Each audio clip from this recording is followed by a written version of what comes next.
உங்களுக்கு இங்கே லைவாகவே தெரியும் உங்களுக்கு. ஸோ இங்கே பார்த்தீங்கன்னா உங்களுக்கு வேண்டிய கலர்லேருந்து எல்லாமே இருக்குது. எல்லா கலருமே இருக்கலாம்னா நம்மகிட்ட பார்த்தீங்கன்னா உங்களுக்கு தெரியும். இங்கே பாருங்க, இந்த இடத்துல பாருங்க எவ்வளோ இருக்குன்னு சொல்லிட்டு. ஸோ நீங்கள் ப்ரீடிங்க்கு வேணும், ஃபிஷஸ் வந்துட்டு ப்ரீடிங்க்கு வாங்கணும் ப்ரோ அப்படின்னு நிறைய பேர் கேட்டிருந்தீங்க.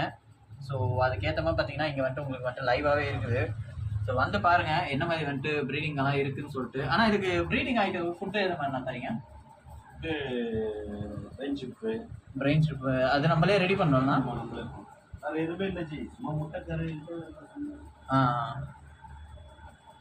ஸோ கைஸ் இங்கே பார்த்தீங்கன்னா உங்களுக்கு தெரியும், நீங்கள் எல்லாமே பார்த்தீங்கன்னா எக் ஆக்செப்ட் தான். ஸோ எக் லோடரோடு இருக்குது பார்த்தீங்கன்னா. இங்கெல்லாம் பார்த்தீங்கன்னா அந்த க்ரீனெல்லாம் தெரியும் உங்களுக்கு, ஃபுல் எக் லோடர் தான். இதில் இருக்கிற மாதிரி ஃபிஷஸ் வந்துட்டு நம்ம கண்டிப்பாக வந்துட்டு பார்க்கலாம். ஸோ ப்ரைஸும் பார்த்தீங்கன்னா ரொம்ப ரீசனபுளாக இருக்குது. நம்ம வெளியே பார்க்கும்போது பார்த்தீங்கன்னா ஒரு ஃபிஷ்ஷு பார்த்தீங்கன்னா 50-70 சொல்கிறாங்க. இங்கே ரீசனபிள் ப்ரைஸாகவும் இருக்குது பார்த்தீங்கன்னா. ஃபிஷ்ஷஸும் நிறைய குவான்டிட்டியில் இருக்குது. ஸோ இந்த